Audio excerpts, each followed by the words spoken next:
All right. Hello, I'm Bobby. I'm a fitness health coach, and today we're going to talk about osteopenia or osteoporosis. October is Osteoporosis Awareness Month, so our whole goal and objective is to share with you many different exercises you can do to bring about better bone density. We'll zoom in here on our chart for a second and take a look at our skeletal structure here. Women have a little more wider angle here from the femur down into the knee. And so this particular area here is the neck of the femur, is where a lot of spiral fractures and compression fractures and total dislocation occurs when someone missteps and so forth. I did want to show you the location here where a lot of the issues are. We obviously have our spinal column, which you can see a little closer here. This is where some disc degeneration begins, and so a nice tall posture helps keep our spine in good order, and that's where osteoporosis can weaken our spinal column. And then all the way down the whole leg chain or kinetic chain, we have into the knees and the ankle complex. So today we're going to focus on the lower body, the little bit of the legs, the hips, and the spinal column. We'll do a little bit of conversation around your shoulder joint and keeping our hands and our wrists strong as well. So let me give you a few statistics. The National Osteoporosis Foundation estimates that 54 million adults over the age of 50 suffer from osteoporosis or low bone mass. Hip fractures at the neck of the femur, once again right here, are most common. In adults over 65, there are a minimum of 258,000 hip fractures and hospitalizations each year, according to the CDC. Additionally, 1/5 of patients who suffer a hip fracture die within the year following their fracture. That is tragic. So some folks never come out of that, do not heal, do not recover, because their mobility has been restricted due to the fracture. Many doctors actually report and suspect that the hip fracture itself occurs first due to a twist or a misstep off a curb, something like that. Then the patient falls due to the break, not the other way around. So a lot of folks will say someone fell and broke their hip. Lots of times there's been bone loss, tiny fractures within the bone, particularly in this region here, and next thing you know, you misstep or move sideways and the leverage causes the bone to crack, then someone falls due to instability to the ground. We're going to move across the hallway today, and we're going to look at the power plate, and we're going to do some exercises there. Then we'll return to this studio here. So follow me across the hallway here, and we're going to come way over here. Keep it coming. There we go. All right. So we have a studio here that incorporates the power plate. Many of you have seen the power plate before. A lot of you are familiar with whole body vibration therapy, and what this is the state-of-the-art piece of equipment here, because the vibration goes side to side, the vibration goes front and back, and then there's amplitude where the vibration goes up and down. The lowest setting on this is 30 hertz, and that is 30 vibrations per second. So this particular machine goes from 30 all the way up to 60 or 50 hertz, which is quite strong.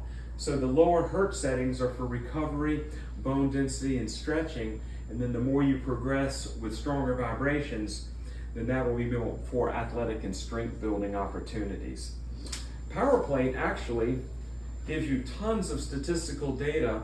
This one's titled Building Bone and Whole Body Vibration Training. So there's a lot of statistics, reports, and data. Feel free to visit the Power Plate website and do your own research.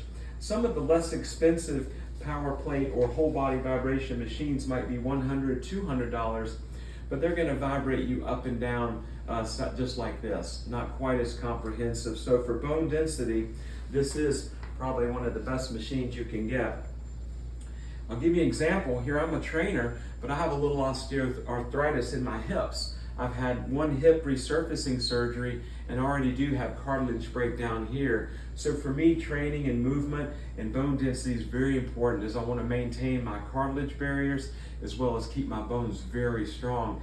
As I used to run lots of marathons and half marathons, but I'm a touch older now at 61. So what we're going to do today is demonstrate a few exercises, and I'll do them real quickly.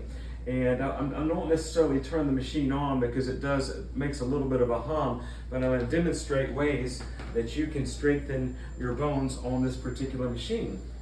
For senior adults, just standing on the machine like this with it in vibration mode will help strengthen the bones because the vibrations pull all the way up into the spine, the legs, and so forth. Then you can do total body squats here. And if you feel like you need a little bit of stability, it does come with cool straps here, and you can hold on here. And so if you're for a little bit more balance, you can do squats this way. You can do curls and squats together here on this machine here. And you see, you're holding really tight here, your bicep, your forearm, your quadriceps, everything is engaged, your core, and you're looking really good here. Let's see, you can also you drop the straps here, you can come and do lunges on this machine here. So you step here and come back, come here and back. You can even get daring and do some bounding for athletes here, on and off the machine this way here. So the power plate is so versatile for your upper body, lower body, and a super machine to help the osteoblasts build and throw down new bone tissue. We're going to come back across the hall here, and you just follow me, or I'll be following the camera right across the hall here. So thank you for your patience as we move room to room. All right. Let me just cover a few things that you can do at home. So simply walking in your neighborhood is huge, because if you can just get movement, a little bit of a heel strike. So as you walk, you have a little bit of a heel strike. That's driving force up into your bones, help keeping your hips strong. A lot of seniors I talk to will say, hey, I'm doing water aerobics. I'm like, well, that's great, but that suspends most of your body weight. And so it's great for the joints and the ligaments and tendons, but not so much for bone density.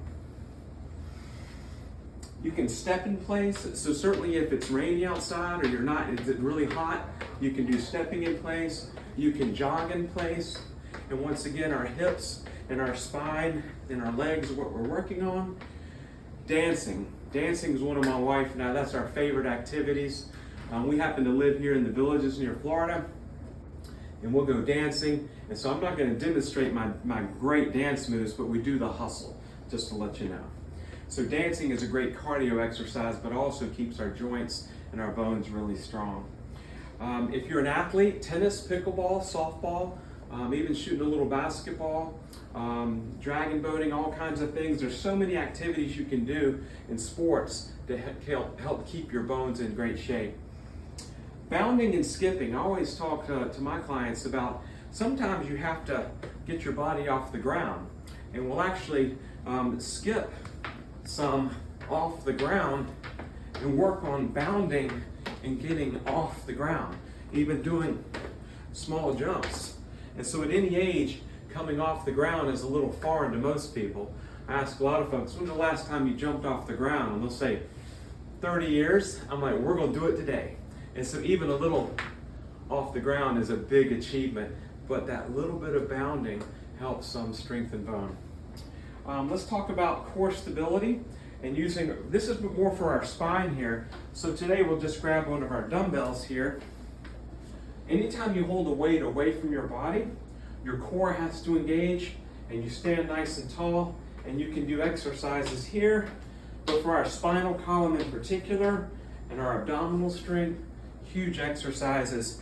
You take 2, 3, 4, 8, 10-pound weight projected out in front of you, and look how tall you stand, and really helping keep the spine nice and strong. Let's look at the slant board here. And the slant board is something that on Amazon Prime, you can get this model here for around $35, I believe. And so for our ankle complex, our lower leg, now don't look at my thin ankles here. I have very thin ankles, but guess what? They're strong. So they have not failed me yet. But the goal here with this is you're able to work on your ankle and your calf strength. And so you're keeping all the many bones in your feet and your ankle, all the way up to your calf, your tibia, and your fibula. All your lower leg is nice and strong. You can do toes in here this way, you can do toes out. You can even turn and do squats. So this is a wonderful way to do full body squats at home. So the slant board helps also to keep the Achilles tendon nice and pliable. So a lot of folks I talk to that play softball or sport will tear a calf or an Achilles tendon. So remember, muscles are attached through tendons to the bone. So your tendon health is equally important to help that muscle pull the bone towards itself. Here we go, a couple last things here. The Bosu ball. This thing is great because look at your ankle and your foot stability. You can do squats on this, lift weights on the Bosu ball, and just practice balancing. So anyone at any age can have one of these at home. Super device there. And now grip strength, there are a lot of kits. This one happened to be on Amazon, and it's a grip strength kit. So once again, your hand strength, I find arthritis will actually show itself up, whether like osteoarthritis or even rheumatoid arthritis.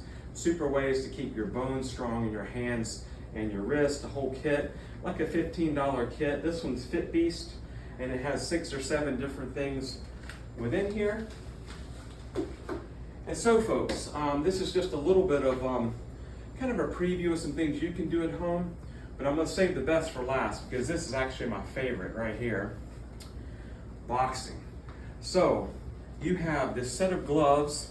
It's actually just $22. These are 16-ounce gloves, which you see many boxers use. They protect the hand though.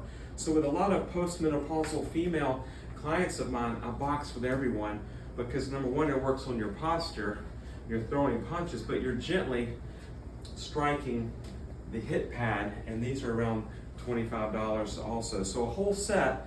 You talk about having fun with your spouse or your neighbor or your friend, y'all buy a set of these, but I encourage you, do not punch your neighbor or your friend in the jaw. That's my disclaimer for this video.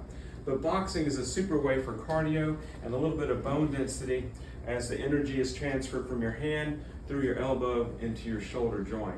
So I hope you've had some fun just exploring some ways to keep your bones healthy. So for this month, eat well, take good supplements, get your sleep, stay hydrated, and keep moving. Thank you so much.